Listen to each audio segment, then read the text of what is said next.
Olá pessoal, boa noite, sejam todos muito bem-vindos. É a nossa segunda live do mês de novembro, todas as terças-feiras, das 19 horas às 19h30, a gente responde dúvidas dos nossos seguidores das redes sociais sobre os tumores gastrointestinais. Meu nome é Luiz Alberto Schlitter, sou oncologista aqui de Passo Fundo. Estou à disposição de vocês todas as terças. Se essa live fica gravada nas nossas redes sociais, vocês podem depois olhar novamente ou eventualmente mandar para alguém conhecido que está em tratamento dessa doença. Em novembro eu sempre gosto de retomar ou reforçar duas coisas. O Novembro Azul, prevenção do câncer de próstata, não é minha área, eu trabalho basicamente em tumores gastrointestinais, mas todos os homens, enfim, que vocês conhecem aí, devem fazer a partir dos 45, 50 anos, o exame de PSA, o exame de toque retal, realmente vale a pena prevenir. As mulheres são muito mais, talvez, ligadas nisso, né, no Outubro Rosa, mas vale retomar isso no Novembro Azul. E nós temos no mês de novembro também o Novembro Roxo, que é da conscientização do câncer de pâncreas, não é da prevenção, porque a gente não tem ainda exames de prevenção do câncer de pâncreas, simplesmente conscientização. O câncer de pâncreas acontece principalmente com a idade, depois dos 70 anos de idade, e vale realmente um cuidado muito especial, porque é um tumor bastante agressivo, com detalhes importantes que merece uma equipe multidisciplinar ou que trata isso de forma periódica. Então vamos para as primeiras dúvidas. Fale um pouco, deixa eu ver aqui, sobre a biópsia líquida. Então a gente fala isso, acho que já falamos alguma vez, mas vamos lá. Talvez isso foi relembrado essa semana, porque saiu um estudo mostrando que pacientes com câncer de intestino, com metástase no fígado, em 20% das vezes a gente consegue operar a lesão tanto do intestino como do fígado, né? E essa cirurgia, vamos dizer assim, geralmente é seguida de quimioterapia. Então, quando a gente faz uma cirurgia de intestino e de fígado, quando a doença já é metastática, mas a gente consegue retirar ela, a gente acaba fazendo sempre quimioterapia de reforço, mas a gente sabe que talvez em 50% das vezes a gente não teria necessidade de fazer isso. Mas como saber quem deve ou quem não deve fazer quimioterapia de reforço? Então foi feito um estudo muito inteligente, que depois da cirurgia do intestino e do fígado, a gente fez a biópsia líquida, que é a retirada de exame de sangue desses pacientes e analisar neles se a gente tem DNA circulante do tumor, se a gente tem fragmentos, ou assim, de uma sujeira do tumor no sangue. Naqueles pacientes que têm o DNA positivo, a chance de retorno da doença é muito grande, então vamos dizer, o paciente ainda segue contaminado pela doença. E naqueles que têm a biópsia líquida ou o exame de sangue negativo, a chance de voltar acaba sendo muito pequena. Então a gente acaba reservando a quimioterapia só nos pacientes que ainda persiste uma sujeira, vamos dizer assim, ou DNA circulante no sangue. É muito mais inteligente, vamos dizer assim, do que fazer quimioterapia em todo mundo. Então foi provado que realmente 50% dos pacientes talvez não necessite quimioterapia ou não necessite uma quimioterapia tão intensa como a gente faz. Então a biópsia líquida eu acho que é o futuro da oncologia, a gente analisar isso através de exames de sangue, inclusive se a biópsia líquida ou se esses fragmentos acabam sumindo com a química, se a química está realmente resolvendo o tratamento desse paciente. Então acho que é o que a gente vai ver nos próximos anos. Eu sempre falo, tem ainda uma restrição, questão de custo. A biópsia líquida aqui no Brasil ainda custa em torno aí de R$10 mil, uma das análises, né?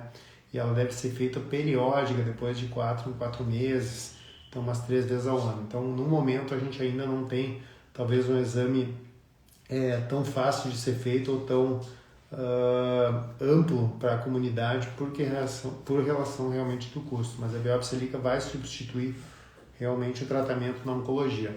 Para vocês terem ideia, no câncer de intestino, que a gente faz exames periódicos, aí, geralmente tomografias, exames de sangue a cada 4 ou 6 meses. Se a gente fizer a biópsia líquida, nós conseguimos antecipar a chance do retorno da doença em quase 6 meses. Então, quando a tomografia mostrar que a doença voltou, se a gente tivesse feito a biópsia líquida, nós saberíamos isso 6 meses antes. Então, possivelmente ela consegue analisar antes a possibilidade de voltar e eventualmente a gente tratar numa doença ainda microscópica ou pequena. Então eu acho realmente que isso vai ser o futuro da oncologia. Então outra pergunta feita pela Raquel, se a biópsia líquida pode ser usada em qualquer câncer? Boa! A princípio sim, a resposta é que pode ser usado para qualquer câncer. Na parte gastrointestinal ela está mais evoluída, talvez, está mais forte no câncer de cólon, no câncer de intestino. Então nós temos vários estudos no câncer de intestino que mostram que ela traz resultados importantes. No câncer de intestino, por exemplo, que a gente retira o intestino e a gente faz quimioterapia em todos os pacientes, né? Nós sabemos que, na verdade, se ela está negativa, se a gente consegue fazer o exame e está negativo, 90% dos pacientes estão curados. E se ela está positiva, na verdade, 100% deles vai voltar à doença. Então, ela consegue ler de forma muito mais inteligente os tumores, principalmente na área gastrointestinal, nos tumores de intestino. Ali eu acho que é o nosso foco principal. Então vamos seguir aqui as perguntas. Obrigado pela presença aí de todos. Fale um pouco sobre o PET. PET, tomografia com emissão de pósitrons. Então, o PET é um exame que a gente tem aqui em Passo Fundo, é bastante comentado, ou talvez as pessoas tenham uma vontade muito grande de fazer, achando que ele talvez substitua os outros exames com mais clareza. Então, o PET nada mais é que uma tomografia. A tomografia normal, a tomografia computadorizada, o resultado dela, então, eu sempre brinco, é preto e branco, né? Então dá um resultado muito bom, mas o PET é uma tomografia colorida, então o contraste que a gente usa, que a gente injeta no paciente, ele tem uma substância radioativa, uma substância realmente que causa um brilho nos tumores e a gente consegue então mapear todo o nosso corpo e analisar se tem algum local com um brilho diferente. As células do tumor, as células do câncer, elas são muito ávidas, elas gostam de se alimentar de glicose. Então, as células do câncer têm uma avidez pela glicose muito grande e esse contraste ele tem um radiofármaco, uma radiação junto com a glicose.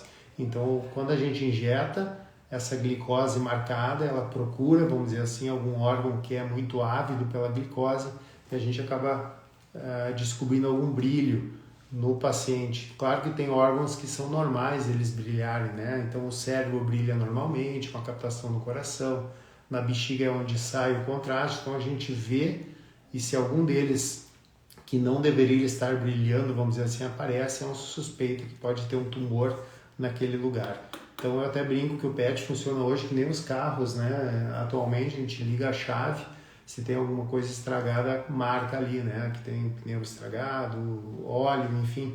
Então, no PET também, a gente quase que vira a chave no paciente, consegue enxergar eventualmente uma mancha no pulmão, uma mancha no fígado, que a gente não vê numa tomografia colorida. Então, numa tomografia preto e branco, só numa TV colorida, né?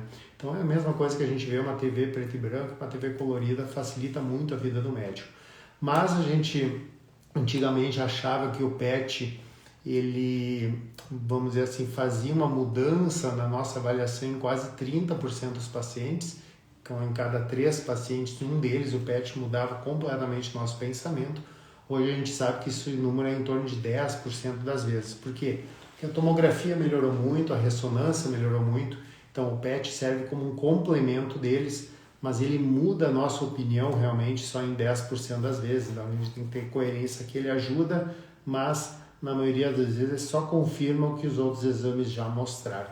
Então não deve ser usado para todos os pacientes, só em casos peculiares onde a tomografia e a ressonância têm ainda um pouco de dúvida. Outra coisa importante é que ele não serve de screening, né, de prevenção. Então as pessoas às vezes chegam no consultório e dizem, não, eu vou fazer um PET para saber se eu tenho algum câncer. Quer dizer, como se ele olhasse todo o corpo e analisasse isso. Na verdade, não acontece, isso é só para pacientes com câncer já em diagnóstico, que tem o diagnóstico, e quando a tomografia, a ressonância, algum método, ele precisa ser melhor avaliado, então ele serve como um complemento aos outros exames, não de forma isolada e nem mesmo para prevenção, para o screening.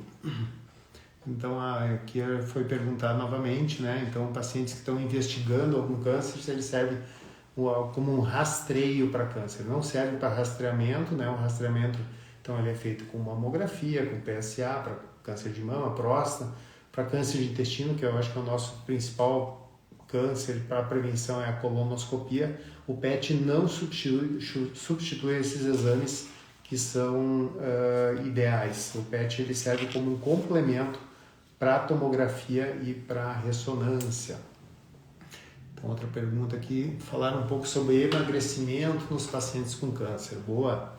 Então, o paciente com câncer inicial, vamos falar da parte gastrointestinal, geralmente não tem emagrecimento, tá? Então, quando um tumor, que seja um tumor de estômago, um tumor de intestino, ele é bem inicial, ele não causa emagrecimento. A grande maioria das vezes o emagrecimento vem por o tumor ser realmente grande ou eventualmente trancando ou incomodando o fluxo de passagem aí do alimento, tá?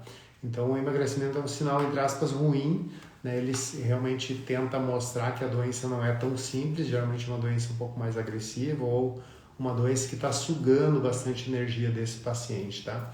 Mas na grande maioria das vezes ele serve como um parâmetro. Quando a gente começa o tratamento com quimioterapia, geralmente o paciente melhora do apetite, melhora do emagrecimento, acaba ganhando peso, então é um sinal indireto de resposta ao tratamento. Então o emagrecimento nunca é muito adequado. A gente também tem que, no paciente com emagrecimento, eles podem às vezes perder mais de 10% do peso corporal, que é um sinal bastante ruim, serve até como um marcador de o paciente ter uma vida mais curta, vamos dizer assim. Então o emagrecimento realmente deve ser bem cuidado, com um tratamento oncológico muito bom, então uma quimio, rádio ou cirurgia adequada, e também com o apoio da nutricionista. A nutricionista oncológica faz muita diferença nesse momento dos pacientes que estão em tratamento e com doença em atividade, tá? Então elas têm, eu chamo uns suplementos, todinhos, né, eu brinco, que tem alta carga calórica e também proteica, que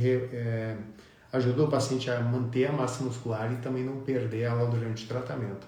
Então, além de uma boa quimio, um bom suplemento, uma boa consulta com a nutricionista, a gente também precisa manter hábitos de vida, o estilo de vida, evitando o sedentarismo, né? Então, o paciente que vai fazer um tratamento, às vezes fica mais em casa, o familiar começa a não deixar ele sair, dizer, não, descansa para ficar melhor, mas eles perdem muita massa muscular por inabilidade, então eles não fazem exercícios, não vão para academia, isso deve ser estimulado.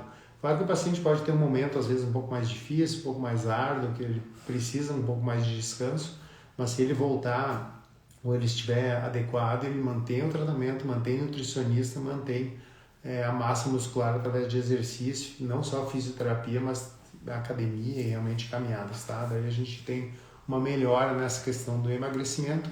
Com raras exceções, a gente tem medicamentos para aumentar o apetite do paciente e também até eventualmente anabolizantes, mas são situações muito, muito pontuais, avaliadas de cada caso, não tem um efeito estético como tem se usado de forma indiscriminada atualmente. Então vamos seguir com as perguntas. Então, preciso fazer quimioterapia, quanto tempo de quimioterapia? Em relação à quimio, eu vou contar a história do câncer de intestino. Antigamente, quando se operava o câncer de intestino, como nos primeiros 2 anos é onde a grande maioria das recidivas do retorno da doença acontece, a gente geralmente fazia quimioterapia por 2 anos. Então o paciente fazia a retirada do tumor do intestino e fazia quimio por 2 anos. E aí, claro, a quimioterapia antiga também era bastante tóxica, bastante forte, talvez. Era difícil manter esse tratamento por 2 anos e se começou a testar, então, menor quantidade de tempo, né? Então se testou depois 1 ano, 6 meses e realmente hoje, de forma geral, a quimioterapia para câncer de intestino, depois que eu tiro um tumor de intestino, claro que a gente tem que ver o tamanho dele, se ele tem ínguas ou linfonodos adjacentes comprometidos, se a doença já não estava se espalhando para as ínguas, a gente tem em média aí 6 meses de tratamento, tá?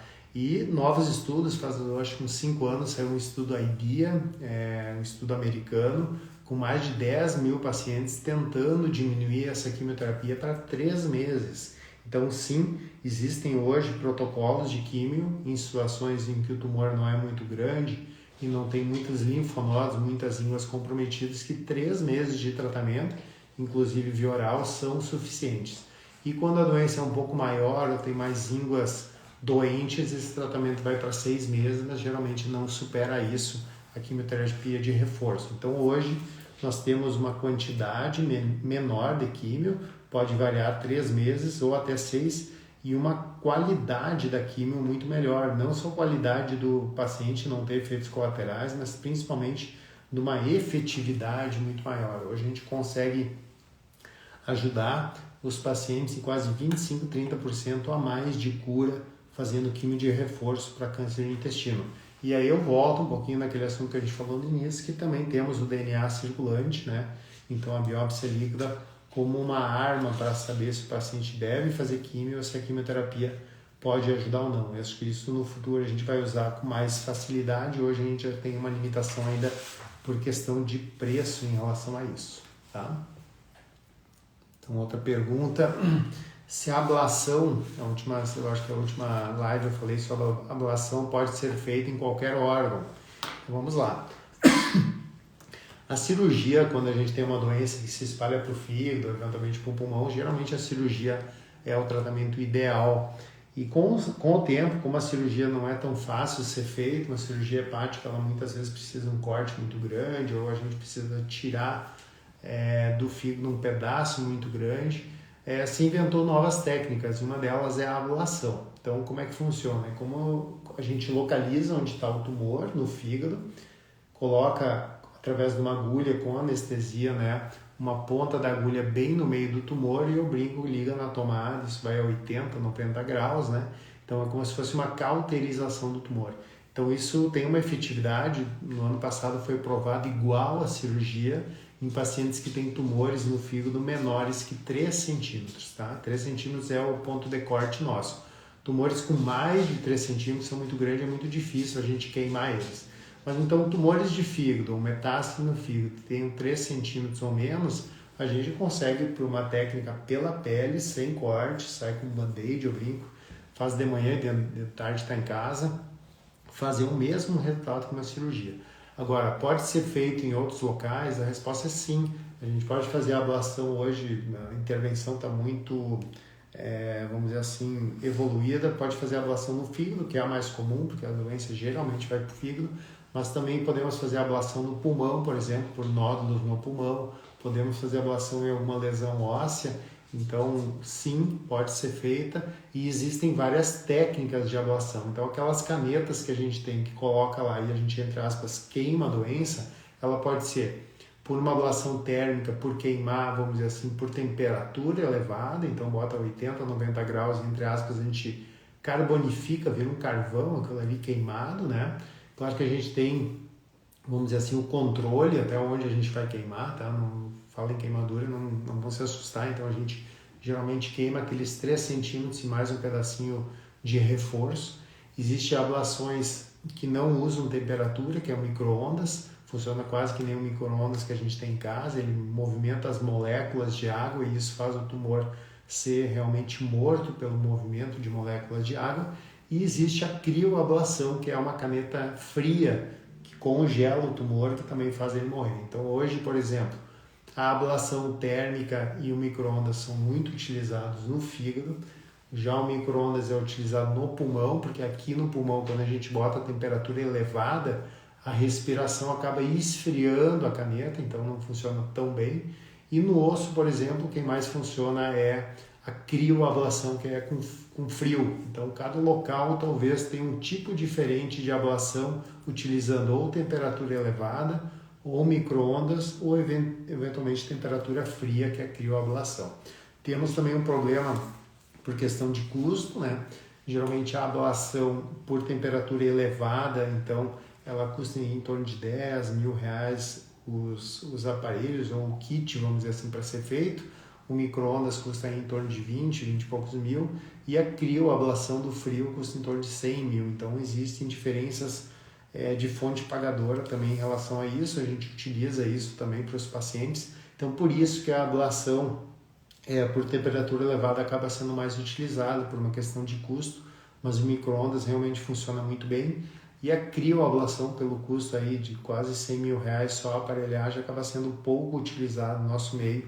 por questão de custo, mas funciona muito bem em metástases ósseas de câncer de intestino ou câncer gástrico, e já foi feito aqui em Passo Fundo. O Dr. Guilherme Gomes já fez alguns casos com resultado fantástico. E vale a pena reforçar que muitas vezes essas terapias locais, terapias que queimam o local de forma mais pontual, podem ser utilizadas juntos com outras. Então eu posso fazer uma crioablação no osso junto com a radioterapia, posso fazer quimioterapia para o fígado junto com uma ablação. Então muitas vezes mais de um método são utilizados para a diminuição da doença no paciente oncológico. Vamos mais um pouquinho. Então, pergunta da Ana: câncer de pâncreas avançado, tem possibilidade de cirurgia? Então vamos imaginar o que você está falando. Câncer de pâncreas, em 50% dos casos, no diagnóstico, metade deles já está avançado. Quer dizer, 20% deles o câncer está localizado no pâncreas e a gente pode fazer cirurgia, muitas vezes ressecar essa lesão. Muitas vezes em 30% ele está no pâncreas, mas está agarrado, está junto da artéria e da veia mesentérica, quer dizer, ele está localmente muito grande, então a gente tem dificuldade de cirurgia nesse paciente. E em 50% das vezes, infelizmente, o câncer de pâncreas, quando se mostra nesse paciente, perda de peso, dor, falta de apetite, ele já está espalhado para o fígado e outros órgãos. Na maioria das vezes, de forma assim um pouco simplista, então a gente não consegue fazer cirurgia. Geralmente o tratamento é só, entre aspas, quimioterapia, né? Então só medicamentos na veia, no catéter, que trazem um resultado bem interessante atualmente. Antigamente eles não funcionavam muito bem, hoje quase 30% dos pacientes têm diminuição da doença e quase aí 20 ou 30% tem uma estabilização dela, a doença fica parada fazendo o tratamento. Então a quimio traz resultado funcional, o paciente fica melhor, tem menos dor, come, se alimenta, recupera a massa muscular e vive mais realmente fazendo quimioterapia. E a cirurgia nunca foi bem vista, porque a cirurgia, geralmente os tumores são mais agressivos e não conseguem resolver. Na semana passada foi publicado um estudo em que uma doença do pâncreas, em que a gente consegue diminuir ela com a químio, mesmo ela estando avançada no fígado, ela pode eventualmente fazer um tratamento cirúrgico ou eventualmente ablações. Então sim, se abre em algumas exceções, não é a grande maioria dos pacientes, tá? Uma janela que pode eventualmente ser feita cirurgia, desde que a gente consiga retirar a doença no pâncreas e no fígado desse paciente. Então acho que é bem raro, não é a rotina do dia a dia nosso, mas eventualmente num paciente muito jovem, que tem uma doença que a gente consiga operar, quando faz quimio a doença diminui, ele ganha peso, melhora fisicamente, os exames de sangue melhoram, o marcador tumoral a gente diminui, ou eventualmente até como a gente vinha falando, o PET também melhora, né? Os exames de imagem, a gente pode, e o pessoal de São Paulo aí também tem vários casos relatados, utilizar a cirurgia como uma ponte de tratamento, e aí o paciente fica livre, ou evitar a quimioterapia por alguns meses. Então muitas vezes a cirurgia serve como uma ponte ou como uma linha de tratamento nesse paciente que tem câncer de pâncreas com uma doença não agressiva ou uma doença de pequeno volume longe do pâncreas. Então a gente chama de doença oligometastática, tá? Uma doença com poucas metástases. Então vamos seguir aqui. Então, câncer de pâncreas, né? O pessoal acho que pergunta mais pela questão realmente do mês, né? do Novembro Roxo. Tem mais um tipo de câncer, que existe mais um tipo de câncer de pâncreas? Então vamos lá. Todos os tumores, eu sempre falo câncer de uma forma geral, mas existem basicamente 5 tipos de cânceres. Então os cânceres chamados carcinomas, então os cânceres no epitélio nosso, o epitélio a gente chama de escamoso, o epitélio que tem traumas na região da boca, da garganta, e lá para dentro a gente tem glândulas, então chamado adenocarcinoma. Então o mais comum do câncer de pâncreas, que é uma glândula, é chamado adenocarcinoma, um câncer glandular. 95% deles são adenocarcinomas. Então, na maioria das vezes, quando a gente faz uma biópsia, todo câncer de pâncreas, a gente merece fazer uma biópsia, a gente tem esse resultado. Mas tem quase 5% das vezes que sim, existem tumores mais raros e são totalmente diferentes. Então, existem linfomas tumor neuroendócrino, sarcomas, existem outros nomes, então a gente tira aquele pedacinho e analisa que é um tumor diferente, porque cada tumor tem um tratamento diferente, tem uma químio diferente. Então, quando a gente fala em adenocarcinoma, geralmente o tratamento é ou cirurgia ou quimioterapia. Quando a gente fala neuroendócrino, e eu sempre utilizo o caso do Steve Jobs, né, o dono da Apple, que teve um tumor de pâncreas, um câncer de pâncreas, mas era um neuroendócrino. Ele fez até mesmo transplante de fígado, algo que não se faz de forma normal no adenocarcinoma. Então, na maioria dos cânceres de pâncreas, adenocarcinoma, a gente faz quimio e cirurgia.